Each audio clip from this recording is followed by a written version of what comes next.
السلام علیکم ناظرین، میں ہوں آپ کی میزبان ڈاکٹر عبیرہ بابر اور آپ دیکھ رہے ہیں میری بات قاسم علی شاہ کے ساتھ۔ ہم ہمیشہ اپنے شو پر کچھ ایسے موضوعات پر بات کرتے ہیں جو براہ راست سوسائٹی سے جن کا تعلق ہوتا ہے اور جس سے فائدہ بھی آپ لوگوں کو بہت پہنچ سکتا ہو۔ آج کا جو ہمارا شو ہے وہ اس میں ہم بات کریں گے روحانی علم کے بارے میں، استخارے کے بارے میں کہ اس کی کیا حقیقت ہے، اس کی شرعی کیا اہمیت ہے، اور اس کے علاوہ ہم اور بھی بہت سارے پہلو ضرور اپنے شو میں ڈسکس کریں گے۔ اس کے لیے ہمارے ساتھ گیسٹ موجود ہیں، لیکن پہلے شاہ صاحب کو ویلکم کرتے ہیں۔ السلام علیکم شاہ صاحب، جی کیسے ہیں وعلیکم آپ؟ السلام جی، بہت بہت شکریہ، الحمدللہ رب العالمین۔ بہت شکریہ شاہ صاحب، آپ نے اتنا امپورٹنٹ جو ٹاپک ہے اس کو ڈیسائیڈ کیا ہے کہ آج ہم شو میں یہ ایک ڈسکس ایسا کریں۔ ٹاپک ہے جس میں کہہ لیجئے بڑی دنیا گمراہ کر رہی ہے، بالکل، اور بڑی دنیا کے پاس حقیقت میں کوئی علم نہیں ہے، اور وہ ایسے ایسے کہہ لیجئے ظلم کر رہی ہے کہ لوگوں کی دنیا اور آخرت دونوں خراب ہو رہی ہے۔ تو قاری صاحب کو میں بڑا پرانا جانتا ہوں جی، یہ بڑے الحمدللہ بڑے کمال کے انسان ہیں، بڑے اچھے کہہ لیجئے ایڈوائزر بھی ہیں، ان کے ساتھ گاہے بگاہے میری نشست رہتی ہے، اور یہ خیر کے بندوں کو بڑا سپورٹ کرتے ہیں جی، خیر کے کاموں کو بڑا سپورٹ کرتے ہیں، اور ذاتی طور پہ میں نے دیکھا کہ ان کے ہاتھ میں اللہ نے شفا رکھی، اس ماشاءاللہ۔ لیے آج ہم نے یہ ان کو زحمت دی ہے اور یہ موضوع رکھا۔ بالکل ایسے ہی ہے، اور شاہ صاحب نے جیسے بات کی کہ بہت سارے لوگ گمراہ بھی ہو جاتے ہیں کیونکہ وہ کسی نہ کسی کے ہاتھوں کہہ لے کہ ہیوملیٹ ہو جاتے ہیں، تو اسی لیے آج کا شو بہت ضروری تھا تاکہ ہم آپ کو ان چیزوں پہ اویئر کر سکیں۔ سب سے پہلے قاری صاحب کا شکریہ تو ہم کریں گے، پر آپ سے تھوڑا سا ان کا تعارف کروا دیتے ہیں۔ قاری عبدالباسط سلفی صاحب ہمارے ساتھ موجود ہیں، روحانی اسکالر ہیں۔ السلام علیکم، بہت بہت شکریہ آپ کا ہمارے شو میں آنے کا۔ سب سے پہلے تو قاری صاحب میں یہی آپ سے سوال کرنا چاہوں گی کہ استخارے کی شرعی حیثیت کیا ہے؟ سب سے پہلے تو یہ ہے کہ استخارہ جو ہے اللہ کے نبی صلی اللہ علیہ وسلم نے سکھایا ہے کہ اگر انسان کوئی بھی عمل کرے، کوئی بھی عمل کرنا چاہے، کوئی کام کرنا چاہ رہا ہے، کوئی بھی ارادہ رکھتا ہے، صحابہ فرماتے ہیں ہمیں اللہ کے نبی صلی اللہ علیہ وسلم ایسے سکھاتے جیسے قرآن کی آیات سکھاتے تھے، اچھا جی، یعنی اس کی اتنی اہمیت بتائی۔ ٹھیک۔ اور استخارے میں ہمارے ہاں جو ہے وہ بڑے عجیب عجیب طریقے بتائے جاتے ہیں کہ استخارے میں کوئی تسبیح سے استخارہ کر رہا ہے، کوئی فال نکال رہا ہے، کوئی کتابوں سے استخارہ کر رہا ہے۔ حالانکہ استخارے کا جو صحیح طریقہ ہے وہ کتب احادیث میں موجود ہے، اور اللہ کے نبی صلی اللہ علیہ وسلم نے ہمیں کر کے دکھایا۔ آپ کی زندگی سے واقعات ملتے ہیں، صحابہ اکرام کی زندگی سے واقعات ملتے ہیں، لیکن ہمیں اس طرف نہیں لے جایا جاتا، ہمیں شارٹ کٹ بتائے جاتے ہیں۔ 2 منٹ میں کال کریں، آپ کو استخارہ کر کے دیتے ہیں، ٹھیک ہے۔ اور ہماری کم علمی یہ ہے کہ ہم بھی اس طرف جاتے ہیں جو ہمیں یعنی کہ استخارہ جو کال پہ بتا دے، جو 2 منٹ میں بات کر دے، شارٹ کٹ کر دے، ہم بھی اس طرف جاتے ہیں۔ اب ہمیں بہت ساری کالز آتی ہیں کہ جی آپ استخارہ کر کے دیں، ہمیں کالز آتی ہیں جی آپ استخارہ کر کے بتائیں، ہمارا یہ نام ہے، والدہ کا یہ نام ہے۔ اب لوگوں کو یہی نہیں پتا کہ استخارہ ہے کیا۔ استخارہ خیر سے ہے، اور اس کا مطلب ہے کہ خیر اللہ سے طلب کرنا، جو اللہ کے نبی صلی اللہ علیہ وسلم نے سکھایا ہے۔ استخارے میں کیا ہوتا ہے کہ ہم ایک چیز کو اللہ کے سامنے رکھتے ہیں کہ یا اللہ یہ میرا کام ہے، میں یہ تیرے سامنے رکھ رہا ہوں، میرے لیے یہ بہتر ہے یا نہیں۔ استخارے کی دعا کو پڑھ لینا ترجمے کے ساتھ، کوئی بھی عام بندہ وہ سمجھ جائے گا کہ اس میں ہمیں کیا بتایا گیا ہے، کیا سکھایا گیا ہے۔ کہ استخارے بھی نبی صلی اللہ علیہ وسلم نے سکھایا کہ ہم اللہ سے مانگتے ہیں، اے میرے اللہ تو بہتر علم والا ہے، تو جانتا ہے، میں نہیں جانتا، میرے لیے کیا بہتر ہے تو جانتا ہے، میرے دین، دنیا، مال، معاش کے لیے جو بہتر ہے، جو میں سٹیپ لینے جا رہا ہوں، میں شادی کرنے جا رہا ہوں، میں کوئی کاروبار کرنے جا رہا ہوں، کوئی بھی کام کرنے جا رہا ہوں، اس میں جو میرے لیے بہتر ہے وہ میرے لیے آسان کر دے۔ اگر یہ کام ان ھذا الامر کے الفاظ آتے ہیں، نبی صلی اللہ علیہ وسلم نے فرمایا جب تم ان ھذا الامر کے الفاظ پر پہنچو تو تم اپنا ارادہ رکھو کہ یا اللہ میں فلاں کام کرنا چاہ رہا ہوں، میں فلاں عمل کرنا چاہ رہا ہوں، تو اس حوالے سے میری رہنمائی فرما ان ھذا الامر، اللہ میں یہ کام۔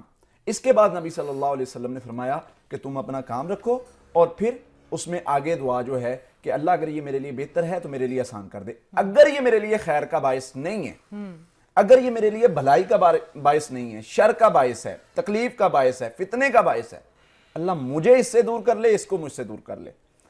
اب اس کے بعد ہمیں یہ تذبذب رہتا ہے کہ جی استخارہ کریں گے تو کوئی خواب آئے گا، کچھ نظر آئے گا. اکثر کہانیاں بتائی جاتی ہیں جی کہ اس کے بعد خواب آئے گا, کہ خواب آئے گا, آپ کو کچھ نظر آئے گا, کوئی سفید رنگ کا جھنڈا نظر آئے گا, یا کچھ بھی اس طرح کی بہت ساری کہانیاں. اور پھر یہ کہا جاتا ہے کہ خود استخارہ نہیں کرنا, آپ کو تو پتہ ہی نہیں چلے گا. اب جو اللہ کے نبی صلی اللہ علیہ وسلم نے تعلیمات دی ہیں ان میں آپ علیہ الصلوۃ والسلام نے فرمایا 2 رکعت پڑھو, اور کسی بھی وقت سوائے ان اوقات کے جو جن میں ممانعت ہے نماز پڑھنے کی, 2 رکعت پڑھو اور اللہ کے سامنے اپنی جو اچھا استخارہ خود کرنا ہے؟ بالکل خود کرنا ہے. اچھا کسی اور سے نہیں کروانا؟ کسی اور سے استخارے کا ہے ہی نہیں, اصل میں استخارہ ہے ہی خود. اللہ کے نبی صلی اللہ علیہ وسلم سے تو کسی صحابی نے نہیں کہا حضور میں فلاں کاروبار کرنے لگا ہوں یا شادی کرنے لگا ہوں, میرا استخارہ کر دیں. ہمارے لیے سب سے بڑی درسگاہ تو وہی ہے. بالکل ایسے تو آپ علیہ الصلوۃ والسلام نے سکھایا, اور اس طرح سکھایا صحابہ فرماتے جیسے قرآن کی آیات سکھاتے تھے. اور پھر فرمایا کہ اگر اب یہاں پر جو سب سے اہم بات ہے, استخارہ ہم نے کر لیا, دعائیں پڑھ لی, اب لوگوں کا سوال یہ ہوتا ہے کہ جی ہمیں کیسے پتہ چلے گا, ہم تو استخارہ کر رہے ہیں یا کرتے ہیں تو کیسے پتہ چلے گا کہ ہم جو ہے وہ یہ کام ہمارے لیے بہتر ہے یا نہیں. اس میں 2 چیزیں, ایک ہے کہ ہمیں اشارہ مل سکتا ہے, کیونکہ مبشرات جو ہیں خوابوں کے ذریعے سے اللہ تعالیٰ اپنے مومن بندے کی رہنمائی کرتے ہیں, اس کو بتاتے ہیں, تو خواب کے ذریعے اشارہ مل سکتا ہے. اور ضروری نہیں ہے, اس میں نا استخارے میں پابندیاں بڑی بتائی جاتی ہیں جو عام لوگوں کو سکھایا جاتا ہے نا, بتایا جاتا ہے. رات کو پڑھنا ہے, پھر بات نہیں کرنی, پھر آپ نے سفید کلر کے کپڑے پہن کے سونا ہے, یہ کرنا ہے وہ کرنا, کوئی پابندی نہیں ہے بھائی. اچھا اگر قاری صاحب ہم آپ سے ایک طریقہ کار پراپر پوچھیں کہ کیا بیسک طریقہ ہے جس سے کسی بھی انسان کو استخارہ کرنا چاہیے, تو وہ کیا ہوگا تاکہ ہمارے ویورز کے لیے بھی بہت آسانی ہو جائے؟ اس میں نے یہی عرض کیا ہے کہ 2 رکعت پڑھنی, اور اس کے بعد 2 رکعت پڑھنے کے بعد یہ نیت کر کے کہ میں فلاں کام کرنے والا ہوں, اس کا ارادہ کر کے دعا پڑھنی ہے. اور دعا پڑھنے کے بعد اللہم انی استخیرک بعلمک, لمبی دعا ہے, اس کو پڑھنے کے بعد جہاں پر ان ھذا الامر کے الفاظ آتے ہیں وہاں پر اپنا رکھنا ہے کہ یا اللہ میں فلاں کام کرنے والا ہوں, میں کوئی شادی کرنے والا ہوں, میں کوئی کاروبار کرنے والا ہوں, کسی بھی حوالے سے. ٹھیک. اب اس کے بعد دعا کو مکمل کرنا ہے, اور اس کے بعد آپ ویسے بھی ہاتھ اٹھا کے دعا کر سکتے ہیں. دعا کو مکمل کریں اور آپ کا استخارہ ہو گیا. اب یہاں پر جو سب سے اہم پوائنٹ ہے وہ یہ ہے کہ استخارہ ہو گیا ہے, 1 بار کر لیا, 2 بار کر لیا, اس میں کوئی نہیں ہے کہ آپ 2 بار کریں, 4 بار کریں, روزانہ کر لیں, 2 دن کریں, 3 دن کریں, 7 دن کریں. ہم اپنی جو بات ہے وہ اللہ کے ذمے رکھ دیتے ہیں کہ یا اللہ میں اپنا جو معاملہ ہے تیرے سامنے رکھ رہا ہوں. اب جب میں نے اپنا فیصلہ اللہ کے سپرد کر دیا, وہ چاہ کے بھی غلط نہیں ہو سکتا. کیا بات ہے, سوال ہی پیدا نہیں ہوتا. جب میں مشورہ اللہ سے لے رہا ہوں, جب بندہ اپنے رب سے مشورہ لیتا ہے کہ یا اللہ میں یہ کام کرنے جا رہا ہوں, یہ میرے لیے بہتر ہے تو آسان کر دے, اور اگر میرے لیے بہتر نہیں ہے, پورے دعا کے کلمات کے الفاظ ہیں, اگر میرے لیے بہتر نہیں ہے میرے معاملات کے لحاظ سے, دین, دنیا, مال, معاش, ہر لحاظ سے, اللہ اگر یہ میرے لیے بہتر نہیں ہے تو مجھے اس سے موڑ بھی لے اور مجھے اطمینان بھی دے دے. اچھا, تو اصل چیز جو ہے نا, اصل استخارہ جو طریقہ کار ہے جو نبی صلی اللہ علیہ وسلم نے فرمایا وہ یہ ہے. اس کے علاوہ جتنے ہمیں طریقے بتائے جاتے ہیں اس کا حدیث میں کوئی تعلق نہیں ہے, اور وہ سب فیک ہے, وہ سب فیک ہیں, اور اس میں اس بارے میں نہ کسی بھی احادیث میں کوئی ذکر نہیں. اچھا, لیکن یہ آپ نے استخارے کا طریقہ تو قاری صاحب بتا دیے, لیکن اس کا جواب جو ہے وہ ہم کس طرح سے, اب جس طرح سے اکثر سنا جاتا ہے کہ خواب آئے گا, اس میں کوئی رنگ آئے گا, کچھ لوگ کہتے ہیں جی کہ پوری ایک وہ کوئی ایسے ویژول آپ کو ایک سٹوری آئے گی, اس کو پھر ہم انٹرپریٹ کرواتے ہیں, کچھ لوگ کہتے ہیں خواب آپ کو ویسے ہی آ جائے گا یا آپ کا ذہن تبدیل ہو جائے گا. تو ہم کس طرح سے جواب, کس طرح سے ہمیں استخارے کا ملتا ہے؟ بالکل صحیح, بہت اچھا سوال آپ کا. دیکھیں اس میں نا میں نے عرض کیا 2 چیزیں, ایک ہمیں اشارہ مل سکتا ہے, ٹھیک ہے, اشارہ مل سکتا ہے, کوئی خواب آ سکتا ہے, کوئی اس میں رکاوٹ آ سکتی ہے, کوئی بھی مسئلہ آ سکتا ہے, تو ہمیں سمجھ جانا چاہیے کہ یہ ہمارے لیے بہتر نہیں. ایک ہے کہ ہمیں کچھ نہیں پتہ چل رہا, استخارہ کرتے جا رہے ہیں اور ہم کوشش کر رہے ہیں. نبی صلی اللہ علیہ وسلم نے جو طریقہ بتایا ہے اس میں یہ ہے کہ ہم نے استخارے کی دعا پڑھنی, نوافل پڑھی, دعا پڑھی, اس کے بعد وہ کام شروع کر دینا. اچھا, وہ کام شروع کر دیں, وہ کام شروع کر دینا, رشتہ کر رہے ہیں اس طرف چل پڑنا ہے, سر آپ چاہ کے کوشش کر کے جتنا مرضی زور لگا لے، اگر آپ نے استخارہ کیا ہوا ہے نا، اگر آپ کے لیے وہ بہتر نہیں، آپ کر ہی نہیں سکتے. کیا بات. آپ نے اپنے مشورے میں اللہ کو شامل کیا ہے. یعنی کہ آپ کے عمل سے ہی آپ کو پتہ چل جاتا ہے، یعنی اس میں کوئی خواب یا کوئی ذہن تبدیل ہونے والی میں چیز نے عرض نہیں کیا ہے کہ ہو سکتا ہے، اس میں یہ نہیں ہم کہتے کہ بالکل نہیں ہوتا، ہو سکتا ہے، لیکن اس کو ہم یہ نہیں کہیں گے کہ خواب آئے گا ہی تو ہم فیصلہ کریں گے. اس میں یہ ہے کہ آ بھی سکتا ہے اور نہیں بھی آ سکتا، لیکن ہمیں جو نبی صلی اللہ علیہ وسلم نے ہماری تربیت کی ہے اس میں یہ سکھایا ہے کہ آپ نے دعا پڑھنی ہے اور اپنا فیصلہ اللہ پہ چھوڑ کے توکل کر کے نکل پڑنا ہے، شروع کر دینا ہے. اور اللہ نے تو اصول بنایا ہوا من یتوکل علی اللہ فہو حسبہ، توکل کرو گے میں تمہارے ساتھ ہوں، کافی ہوں. بالکل پھر وہ خود ہی رستے بناتا ہے، خود ہی موڑ لیتا ہے اپنے بندے کو. اللہ تعالیٰ اپنے بندے کو ضائع نہیں کرتے. میرا خیال ہے یہ بڑے امپورٹنٹلی اور بڑے کنسائزلی قاری صاحب نے بتا دیا کہ کس یہ طریقہ کار کیا ہے، اور اس کا جو جواب ہم جو نارملی بہت سارے ایک متس ہیں سوسائٹی میں بنے ہوئے وہ بھی آج بہت سارے بریک ہوئے ہوں گے، لیکن ابھی اور بھی بہت ساری باتیں ہونا باقی ہے. لیکن چھوٹی سی بریک کے بعد واپس آتے ہیں اور آپ کو دکھاتے ہیں کہ اور کیا کیا چیزیں ہیں جو ہمیں جاننا ضروری ہیں. دیکھتے رہیے میری بات قاسم علی شاہ کے ساتھ. Welcome back from the break. آپ دیکھ رہے ہیں میری بات قاسم علی شاہ کے ساتھ، اور آج ہم جس موضوع پر بات کر رہے ہیں وہ بہت امپورٹنٹ ہے.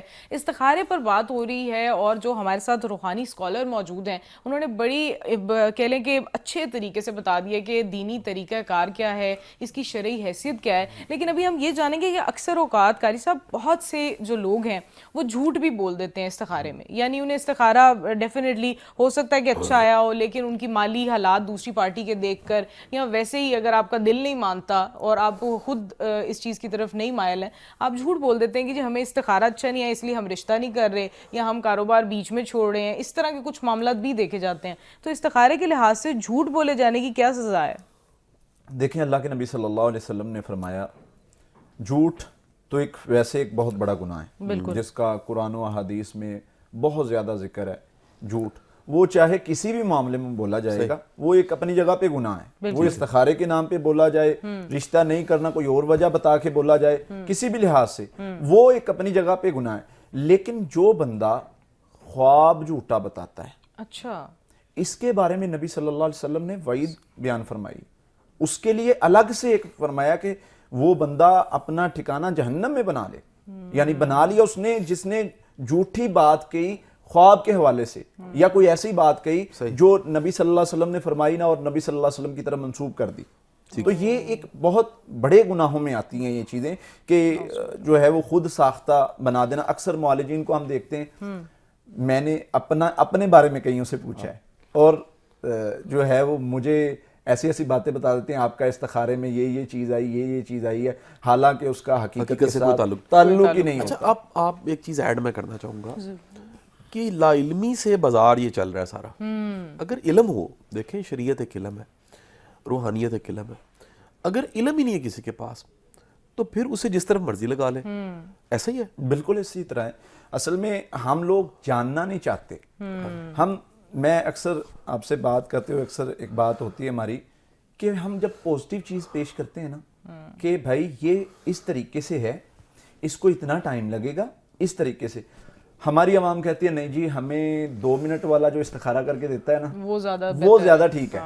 وہ ہمیں ہیپناٹائز کرتا ہے، وہ ہمیں کال پر ہماری باتیں پوچھتا ہے، ہم سے 1-2 باتیں پوچھنے کے بعد تو وہ بتا دیتا ہے ہماری نفسیات کو سمجھ کے کہ یہ بندہ کیا چاہ رہا ہے، اور پھر وہ اسی طرح سے بندے کو ٹریپ کرتا ہے کہ نہیں جی آپ کا استخارہ میں یہ آ رہا ہے، یہ رکاوٹیں آ رہی ہیں، اب آپ کو اتنے کلو گوشت دینا پڑے گا، اتنے کلو یہ کرنا پڑے گا، وہ کرنا پڑے گا. استخارے کے نام پر اتنا جھوٹ بولا جا رہا ہے، اتنا جھوٹ بولا جا رہا ہے. کوئی نہیں اس کی کوئی ریگولیرٹی باڈی کوئی نہیں بنی ہوئی جو کہہ سکے یہ غلط ہے یہ صحیح ہے. اصل میں ہم تو چراغ جلا سکتے ہیں اور اللہ نے اس کی روشنی کرنی ہے. ہمارا کام ہے لوگوں تک پیغام پہنچانا. تو اللہ تعالیٰ نے جو ہماری ذمہ داری لگائی ہم وہ کر رہے ہیں. ہم نے سب اپنی جگہ پہ کام کرنا ہے. باقی جو چیزیں ہیں وہ جو دوسرے لوگ ہیں وہ اپنی جگہ پہ کام کرتے ہیں، کرتے آئے ہیں اور کرتے رہیں گے. اور اس کی سب سے بڑی ریزن یہی ہے کہ جب جو بندہ نبی صلی اللہ علیہ وسلم کی تعلیمات کو نہیں پڑھے گا، نہیں سیکھے گا، نہیں سمجھے گا، وہ اس ٹریپ کا شکار ہو گئی وہ گمراہ ہی رہے گا ڈیفینیٹلی, کیونکہ آپ ٹریپ ہوتے ہی تب ہیں جب آپ لا علمی کا شکار ہیں. بڑی اچھی شاہ صاحب آپ نے بات کی ہے, لیکن انہی ٹریپس کی وجہ سے لوگوں کی زندگی اکثر متاثر بھی ہوتی ہیں قاری صاحب, اور بہت سے لوگ ایسے بھی ہوتے ہیں جو استخارے پر یقین ہی نہیں رکھتے. شاید اس وجہ سے کئی لوگ یہ بھی کہتے ہیں کہ استخارہ کرنے کا کیا فائدہ ہے, کیونکہ استخارے کے بعد بھی طلاق تو ہو ہی جاتی ہے. آپ بتائیے کہ اس جو تھیوری کو ابھی ہم دیکھ رہے ہیں سوسائٹی میں بہت زیادہ, اس کا کیا جواب ہوگا؟ دیکھیں, یہ تو وہ لوگ کرتے ہیں جو پہلے شک میں مبتلا ہوتے ہیں. قرآن پاک نے ہمیں پہلے پیج پہ سمجھا دیا تھا لا ریب فیہ, اس میں شک نہیں ہے. جو میرے محبوب صلی اللہ علیہ وسلم نے فرما دیا میرے لیے حرف آخر ہے, دنیا ادھر کی ادھر ہو جائے, مجھے سارا نقصان ہو جائے, میرے نبی صلی اللہ علیہ وسلم نے طریقہ بتا دیا. جو مومن ہوتا ہے نا, اس کا یقین ہوتا ہے, وہ یقین کے ساتھ چلتا ہے. ڈاؤٹ والے کو تو ملتا ہی نہیں کچھ. ڈاؤٹ والے کو تو جس نے استخارہ کیا اور یہ سوچا کہ اگر یہ ایسے ہو گیا, تو اگر والی بات تو دین نے بتائی نہیں ہے ہمیں کہ اگر والی بات نہیں سوچنی. نبی صلی اللہ علیہ وسلم نے فرما دیا, بس یقین کر کے پھر اس پر عمل کرنا شروع کر دینا ہے, پھر اس کام کی طرف چلنا شروع ہو جانا ہے. جو لوگ اس میں شبہات کا شکار ہیں وہ تو پھر بہت ساری چیزوں میں ہیں. اچھا, میرا ایک ضمنی سوال ہے, اور یہ سوال ہماری سابقہ گفتگو کے ساتھ بھی جڑتا ہے, کیونکہ میرے کچھ پروگرامز کٹھے ریکارڈڈ پڑے ہوئے بڑے وائرل. میں جاننا چاہوں گا وہ کون سی چیزیں ہیں اگر کسی میں پائی جاتی ہیں تو اس پہ شر کا اثر زیادہ ہوتا ہے, یعنی روحانی اعتبار سے. دیکھیے, روحانی اعتبار سے ضروری نہیں ہے کہ کسی بندے میں کسی کے مطلب کسی ایک عمل کی وجہ سے اس پر شر کا اثر زیادہ ہوتا ہے. اللہ کے نبی صلی اللہ علیہ وسلم کی تعلیمات کو ہم جب پڑھتے ہیں تو اللہ کے نبی صلی اللہ علیہ وسلم نے کچھ چیزیں بتائی ہیں, سرکل بتایا ہے کہ اس میں رہو گے تو تم کامیاب ہو, ٹھیک ہے, تمہیں شر نہیں نقصان پہنچا سکتا. وہ شر جناتی ہے, وہ شر جادو کا ہے, وہ شر حسد کا ہے. اللہ کے نبی صلی اللہ علیہ وسلم نے ایک طریقہ بتا دیا, فرمایا اپنی نعمتوں کو چھپا کے رکھو, اتنا زیادہ وائرل نہ کرو, ظاہر نہ کرو نعمتوں کو, اور اللہ سے ہر وقت پناہ مانگو. حضرت یعقوب علیہ السلام نے اپنے بیٹوں کو بھیجا اور کہا بیٹو ایک دروازے سے نہ گزرنا, الگ الگ دروازوں سے گزرنا, کیونکہ کوئی شر سے ڈرتے تھے نا, تو شر کسی بھی طرح پہنچ سکتا ہے. اس لیے نبی صلی اللہ علیہ وسلم نے جو ہمیں تعلیمات دی ہیں وہ یہی فرمایا ہے کہ جو بندہ سنت پر عمل کرنے والا ہے, جو بندہ اذکار کرنے والا ہے, جو بندہ ذکر زیادہ کرنے والا ہے, باوضو زیادہ رہنے والا ہے, اس کی روحانی قوت مضبوط رہتی ہے. جو بندہ تہجد پڑھنے والا ہے اس کو اللہ تعالیٰ ایک روحانی قوت ایسی سے نوازتے ہیں جس کا شریر پر روب ہوتا ہے, جس کا دشمن پر روب رہتا ہے. آپ کا میرا خیال بہت وہ ویسا ہو جاتا ہے. وہ ایک روب جس کا ذکر اللہ نے قرآن میں بھی کیا ہے کہ وہ ہم ایک روب دے دیتے ہیں انسان کو. تو وہ جو چیز ملتی ہے وہ آپ کو روحانیت, جو روحانی قوت ملتی ہے وہ ذکر کے ساتھ ملتی ہے, وہ دعا کے ساتھ ملتی ہے, وہ باوضو رہنے کے ساتھ ملتی ہے, وہ نماز اور تہجد کے ساتھ ملتی ہے. تو ان چیزوں میں ہم رہیں گے زیادہ تو ہمیں شریر کے شر جو ہے وہ کم سے کم بالکل ایسے ہی ہے. اچھا دیکھیں قاری صاحب, جس طرح جسم بیمار ہونا تو پتہ لگ جاتا ہے, تھکاوٹ ہوتی ہے, سر میں درد ہوتی ہے, اسٹیمنا نہیں ہوتا, کھانے کو دل نہیں کرتا. کوئی شخص روحانی طور پہ اگر بیمار ہے تو کیسے پتہ لگے؟ روحانی طور پہ اس میں دو طرح کی کنڈیشنز آتی ہیں. ایک تو یہ ہے کہ روحانی طور پہ اس پر کوئی کسی بیماری نے حملہ کیا ہے, مثلاً جادو ہے, جن ہے, شیطان ہے, اس نے حملہ کیا ہے اور اس چیز نے اس کو بیمار کر دی ہے. اب وہ ذکر کرتا ہے تو اس کو تکلیف ہوتی ہے, اب وہ کوئی بھی کام کرتا ہے تو اس کو تکلیف ہوتی ہے, اور وہ مطلب اس طرف نہیں جاتا, دم نہیں سن سکتا, پڑھائی نہیں کر سکتا. تو یہ ایک تو یہ کنڈیشن ہے کہ یعنی روحانی طور پر آپ کو مسائل اور اس کے مختلف سمٹمز ہوتے ہیں جو ہم نے لاسٹ ٹائم بھی ذکر کیے تھے. خواب ہوتے ہیں اور بیداری میں کچھ علامات ہوتی ہیں جن سے انسان کو پتہ چل جاتا ہے کہ روحانی طور پہ بیمار ہے. ایک ہوتا ہے کہ عبادت میں ہی دل نہیں لگ رہا, وہ عبادت کی طرف چاہ کے بھی نہیں جا پا رہا. تو یہ ایک روحانی قوت, روحانی کمزوری کی علامت ہے. اس میں کیا ہوتا ہے, ہمارے استاد فرمایا کرتے تھے کہ بیٹا یہ ایمان بڑھتا کم ہوتا رہتا ہے, جو حدیث بھی بتاتی ہے کہ کبھی انسان کا ایمان کس لیول پہ ہوتا ہے, کبھی کس لیول پہ ہوتا ہے. کبھی انسان بھاگ رہا ہوتا ہے, اور کبھی چلا نہیں جا رہا ہوتا بالکل ٹھیک تو ہے. کہتے رکنا نہیں ہے, چلتے چلے جانا. چل نہ ہو گر پڑو اور گر کے چلتے رہو, ٹھیک ہے. ٹھیک ہے, تو رکنا نہیں ہے. اور کہتے تھے اگر عبادت کم ہو رہی ہے تو صدقہ دے دو. یعنی کسی بھی لحاظ سے اپنی روحانی قوت کو اس طریقے سے بحال Connection رکھنا اللہ کے ہے, ساتھ وہ رہے. اللہ کے ساتاتھ تعلق مضبوط رہے گا تو پھر معاملات بہتر ہو جائیں گے. بالکل ایسے ہی. شاہ صاحب, ایک قاری صاحب نے بڑی اچھی بات کی لاسٹ سوال کے جواب میں کہ جو لوگ ویسے ہی اپنے اندر ایک پازیٹیو انرجی رکھتے ہیں, اللہ تعالیٰ سے کنیکشن اسٹرانگ ہوتا ہے, دین سنت ان سب چیزوں پر عمل کر رہے ہوتے ہیں, ان کی پرسنالٹیز ہی ڈفرینٹ ہو جاتی ہیں. آپ چونکہ بہت سارے لوگوں سے ملتے ہیں اور بہت ہائی آئی کیو ای کیو لیول والے لوگوں سے بھی آپ کی ملاقات ہوتی ہے, اور آپ ہمیشہ ایک ہی بات پہ ایمفسائز کر رہے ہوتے ہیں کہ آپ یہ دیکھیں کہ ان کی بنیادی جو عقائد ہیں وہ کیا ہیں, ایمان کس چیز پر وہ لے کے ہیں. تو آپ کیا سمجھتے ہیں ایسے لوگ دنیا میں الگ تھلگ نظر آ رہے ہوتے ہیں جن کا ایمان بھی بہت مضبوط ہوتا ہے؟ اور دیکھیں جو حساسیت ہے نا وہ اس کا ہونا شرط ہے. جو آپ کی شخصیت میں لطافت پائی جاتی ہے وہ محسوس کر لیتی ہے سامنے والے کی لطافت کو یا کثافت کو. یعنی کوئی آپ کے سامنے آیا اور وہ آپ کا بوجھل پن بڑھ گیا تو اس کے پاس کوئی ایسی ٹاکسک انرجی ہے, نیگیٹو انرجی ہے, بالکل ایسے ہی ہے. آپ کو کوئی ملا ہے اور آپ حشاش بشاش ہو گئے, اس کا مطلب ہے کوئی ایسا روحانی کوئی سرا ہے جو جڑتا ہے اس کے ساتھ. تو اس میں کوئی شک نہیں ہے کہ جتنے لوگوں کو میں ملا ہوں کچھ روحانی طور پہ بڑے مجھے کیٹو پہ نظر آئے اور کچھ کم نظر آئے. بالکل ایسے ہی ہے. اور ہماری گفتگو کا سلسلہ اسی طرح سے جاری رہے گا. ابھی بہت سارے سوالات باقی ہیں. خوابوں کی اقسام کے بارے میں ہم جانیں گے اس بریک کے بعد. دیکھتے رہیے میری بات قاسم علی شاہ کے ساتھ. Welcome back from the break. آپ دیکھ رہے ہیں میری بات قاسم علی شاہ کے ساتھ. ہم نے بات کی استخارے پر, اور استخارے کے ساتھ ساتھ ان چیزوں پہ جس طرح سے ہم لوگ اپنے روحانی بیماریوں کو جان سکتے ہیں کہ ہم کسی روحانی بیماری کا شکار ہیں. کیا چیزیں ہیں جس کی وجہ سے ہم متاثر ہو جاتے ہیں, یا پھر ایسے فراڈز یا ایسے لوگوں کے ہاتھ چڑھ جاتے ہیں جس سے ہماری اپنی ذات کو بھی نقصان ہوتا ہے اور ہمارے ارد گرد کے رشتوں کو بھی. لیکن اب ہم بات کریں گے خوابوں پر. تو قاری صاحب سب سے پہلے میں چاہوں گی آپ خوابوں کی اقسام بتائیں کہ خوابوں کی اقسام کیا ہیں؟ دیکھیں, خوابوں کے حوالے سے اللہ کے نبی صلی اللہ علیہ وسلم نے بتایا ہے کہ خواب کی 3 قسمیں ہیں.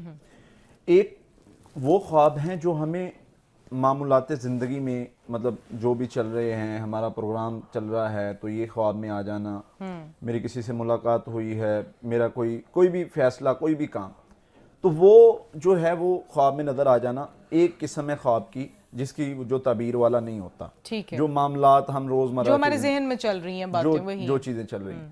پھر دوسری چیز یہ ہوتی ہے کہ اس میں یعنی خواب وہ جو نبی صلی اللہ علیہ وسلم نے فرمایا مبشرات, یعنی خوشخبریاں اللہ کی طرف سے انسان کے لیے. فرمایا نبوت ختم ہو گئی ہے لیکن مبشرات باقی ہیں. مبشرات کیا ہیں؟ خوشخبریاں جو خواب کے ذریعے سے اللہ تعالیٰ اپنے بندے کو بتاتے رہتے ہیں, رہنمائی کرتے رہتے ہیں کہ اب کوئی بھی بندہ فیصلہ کرنا چاہ رہا ہے تو اس حوالے سے اس کو اللہ تعالیٰ کوئی خواب دکھا دیتے ہیں. اس حوالے سے بہت ساری جو ہیں وہ احادیث موجود ہیں جس میں اللہ کے نبی صلی اللہ علیہ وسلم نے خواب دیکھے. نبیوں کا خواب تو ہوتا ہی وہی ہے, لیکن صحابہ کرام سے نبی صلی اللہ علیہ وسلم پوچھتے تھے. تو ایک قسم یہ ہے. تیسرا خواب ہوتا ہے جو شیطانی خواب ہوتا ہے, جو شیطان کی طرف سے آتا ہے. اس میں بھی 2 کیٹیگریز ہیں. ایک وہ جو شیطانی شر کے لیے آتا ہے. فار ایگزامپل صحابہ نے پوچھا اللہ کے نبی صلی اللہ علیہ وسلم, ایک صحابی نے پوچھا میں ڈر جاتا ہوں, میں تکلیف محسوس کرتا ہوں خواب میں. تو اللہ کے نبی صلی اللہ علیہ وسلم نے ان کو کوئی دعا بتائی. اب وہ ان کی جو کنڈیشن بنتی تھی وہ خواب کے شر کی وجہ سے تھی, شیطانی خواب کی وجہ سے. اب یہ جو قسم ہے خواب کی, اس میں یعنی شیطان کے حملے کی وجہ سے ایسا خواب آتا ہے. پھر اسی طرح سے ایک صحابی کہتے ہیں اللہ کے نبی صلی اللہ علیہ وسلم میں خواب دیکھتا ہوں میں بیمار ہو جاتا ہوں. اچھا, میں خواب دیکھنے کے بعد اگلے دن بیمار ہو جاتا ہوں. تو اللہ کے نبی صلی اللہ علیہ وسلم نے فرمایا کہ تم یہ دعا پڑھا کرو, خواب کا اثر زائل کیا کرو. جو باتیں ہمیں نہیں بتائی جاتی کہ خواب کا اثر زائل کیا کرو. اعوذ باللہ من شر الشیطان و شر, یہ پڑھ کے لیفٹ سائڈ پر اپنے پھونکنا ہے اور نمی والا پھونکنا ہے. اور فرمایا یہ جب تم کرو گے اور اس سے خواب کا اثر ظاہر ہو جائے گا. 2 رکعتیں پڑھو, اللہ تعالیٰ سے پناہ مانگو اللہ اس خواب کے شر سے بھی اور شیطان کے شر سے بھی بچائے اللہ. تو شیطان کا شر بھی ہوتا ہے, وہ شیطانی اثر کی وجہ سے ہوتا ہے. ایک اس میں ایک کیٹیگری ہے جس کو اضغاث الاحلام بھی کہا جاتا ہے کہ پریشان کن بلا وجہ کے خواب، وہ میڈیکل ایشوز کی وجہ سے بھی ہوتے ہیں، تو جو ایک تعبیر کرنے والا ہوتا ہے وہ اس چیز کو بھانپ لیتا ہے کہ یہ شیطانی خواب ہے، یہ اللہ کی طرف سے کوئی پیغام ہے، یا یہ روزمرہ کے معاملات ہوتے ہیں۔ اچھا، اس پہ قاری صاحب ایک جو چیز ہے جو نارملی ہم اپنے ارد گرد بھی دیکھتے ہیں کہ اکثر کہا جاتا ہے کہ اچھا خواب آیا ہے تو آپ نے کسی کو نہیں بتانا، اور کبھی کبھی ایسے سنا جاتا ہے کہ برا خواب آیا ہے تو شاید کسی کو بتا دیں گے تو اس کا اثر زائل ہو جائے گا۔ کیا حقیقت ہے اچھا اور برا خواب اگر کسی کو بھی آتا ہے کسی کو بتانا چاہیے نہیں بتانا چاہیے؟ جی، اس کے پیچھے نا بہت بڑی بات ہے، یہ ایک بہت بڑا مسئلہ ہے جس کو ہمیں سمجھنا ہے۔ اللہ کے نبی صلی اللہ علیہ وسلم نے اس پر ہمیں بتایا ہے کہ برا خواب آئے اس کو کیسے ٹریٹ کرنا ہے، اچھا خواب ہے اس کا کیا کرنا ہے۔ حضرت یوسف علیہ السلام کو خواب آیا، بہت اچھا خواب آیا، انہوں نے سیدنا یعقوب علیہ السلام کو بتایا کہ مجھے یہ خواب آیا ہے۔ اب ان کو تعبیر کا علم تھا، ان کو پتہ چل گیا کہ میرا بیٹا جو ہے یہ تو اللہ نے اس کو بہت عزت دینی ہے، بہت مقام دینا ہے۔ انہوں نے کہا بیٹا اپنے بھائیوں کو نہ بتانا، باپ کو بتا دیا کیونکہ وہ محبت کرنے والے تھے۔ تو اچھا خواب آپ کوشش کریں کہ اس بندے سے ذکر کریں جو آپ سے محبت کرنے والا ہے، جو آپ کا احساس کرنے والا ہے۔ برا خواب تو آپ کسی سے بھی ذکر نہ کریں۔ اچھا، یعنی برا خواب کسی کو نہیں بتانا چاہیے، کوشش کریں کسی کو نہ بتائیں۔ ہاں، وہ بندہ جو آپ کی اس حوالے سے رہنمائی کر سکتا ہے۔ برے خواب کے حوالے سے ایسی چیزیں موجود ہیں، اگر آپ برا خواب نبی صلی اللہ علیہ وسلم نے فرمایا بتا دیتے ہو اور اگلا بندے کو تعبیر نہیں آتی، فرمایا یہ ایسے ہے جیسے پرندے کے پاؤں پر خواب ہے اور جیسے وہ مٹی چھوڑ دے جتنی دیر میں وہ نیچے گرے گی، فرمایا اتنی دیر میں اس کی تعبیر پوری ہو جاتی ہے جو بندہ کہتا ہے۔ اچھا، اور اس طرح کا حدیث میں واقعہ ایک موجود ہے۔ ایک عورت تھی نبی صلی اللہ علیہ وسلم کے پاس آتی تھی، وہ اپنا خواب لے کے آتی تھی، تو اس کے خواب میں یہ ہوتا تھا کہ اس کا خامد تجارت کے سفر پہ جاتا تھا، تو اس کے خواب میں یہ ہوتا تھا کہ وہ دیکھتی تھی کہ خامد میرا جو ہے وہ فوت ہو چکا ہے، اور وہ اس وقت اس کو بچہ بھی ہونے والا ہوتا، تو وہ کہتی تھی کہ مجھے میرا بیٹا پیدا ہوا ہے جو کہ ایک آنکھ سے نبینا ہے، اور میں خواب میں دیکھتی ہوں کہ میرے گھر کا ستون گر گیا ہے۔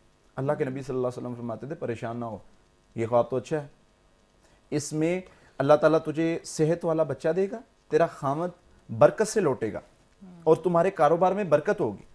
اب ایسے ہوا کہ ایک بار وہ عورت آئی تو نبی صلی اللہ علیہ وسلم نہیں تھی موجود، سیدہ عائشہ سے پوچھا، سیدہ نے تعبیر تو نہیں کی لیکن یہ فرمایا کہ اگر یہ تیرا خواب سچا ہوا تو ایسے ہو جائے گا۔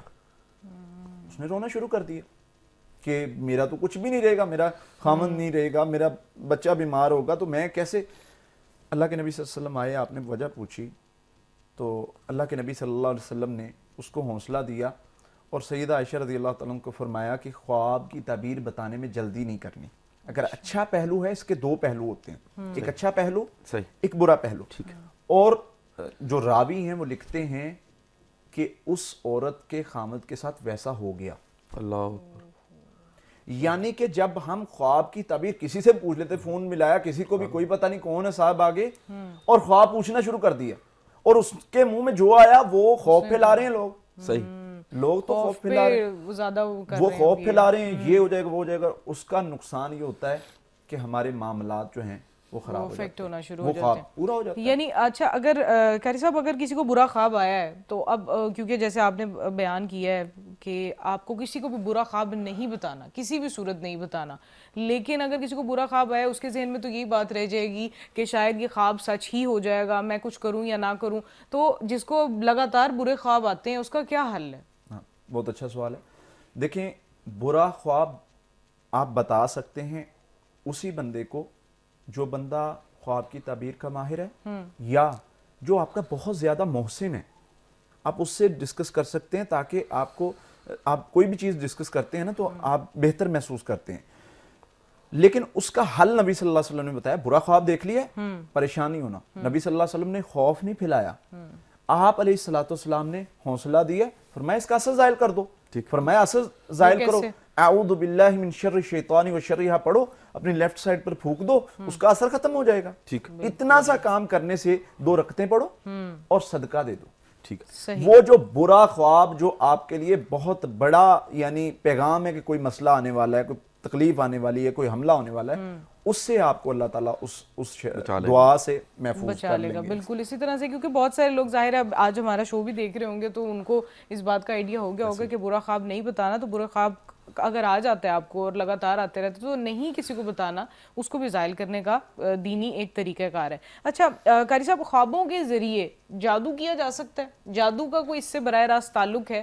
دیکھیں, خوابوں کے ذریعے جادو نہیں کیا جا سکتا, لیکن خوابوں میں ہمیں رہنمائی مل سکتی ہے کہ کوئی ہمارے اوپر کوئی شیطانی اثر کا مسئلہ ہے یا نہیں. کیونکہ اللہ کے نبی صلی اللہ علیہ وسلم سے جب صحابہ نے ذکر کیا نا کہ ہمیں اس طرح کا خواب آیا ہے, کسی صحابی نے ذکر کیا جی مجھے اس طرح کا خواب آیا ہے, کوئی شیطانی خواب, اللہ کے نبی صلی اللہ علیہ وسلم نے ان کو دعا سکھائی, اعوذ بکلمات اللہ التامات من غضبی و عقابی و شر عبادی و من حمدات الشیاطین وان یحضرون. دعا سکھائی شیطانی اثر سے بچنے کے لیے, شیطانی حملے سے بچنے کے لیے, اللہ کی پناہ میں جانے کے لیے. تو پتہ یہ چلا کہ خواب کا جو تعلق ہے وہ شیطانی اثر اور شیطانی معاملات کے ساتھ ہے.